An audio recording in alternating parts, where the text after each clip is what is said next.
Jawab pertanyaan aku guys. Apa yang bisa membuat sebuah bangsa bisa menjadi negara maju dan bahkan meraih gelar superpower? Kira-kira ada yang bisa jawab kah? Kesehatan gratis kah? Tingkat korupsi yang rendah?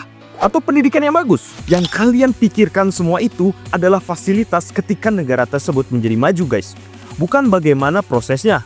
Sedangkan cara untuk meraihnya adalah dengan satu sistem terbaik di dunia ini. Kalian tahu sistem apa itu guys? Sistem itu adalah meritokrasi. Meritokrasi adalah sistem di mana kedaulatan ada di tangan orang bertalenta dan bijaksana. Berbanding terbalik dengan demokrasi yang di mana kedaulatan ada di tangan suara terbanyak. Ini adalah alasan kenapa Amerika Serikat menjadi negara superpower saat ini. Dan sekarang Cina berusaha menyainginya.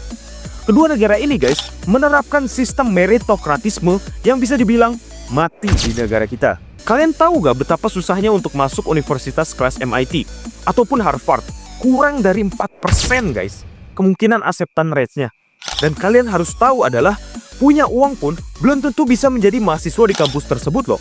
Kalian harus benar-benar pintar dan melewati serangkaian tes untuk bisa diterima di sana, especially tes SAT. Dalam perpolitikannya pun, Amerika melakukan apa yang banyak negara tidak lakukan, di mana Amerika Serikat menerapkan fit and proper test untuk para menteri yang ditunjuk oleh Presiden AS itu sendiri guys. Ditambah lagi, universitas seperti MIT yang mengharuskan kalian sesuai dengan prinsip meritokrasi untuk bisa menjadi mahasiswa.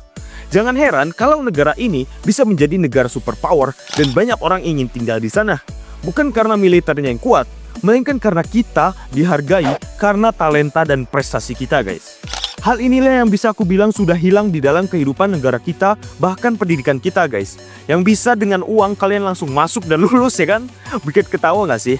Dan memang kita semua sebagai generasi muda seharusnya berusaha untuk menerapkan sistem meritokrasi ini dalam negara ini guys. Karena ini adalah salah satu cara bagaimana Indonesia bisa menjadi emas di tahun 2045. Bagaimana Amerika dan MIT menerapkan meritokrasi sebetulnya bisa dijadikan role model untuk semua yang ada di Indonesia.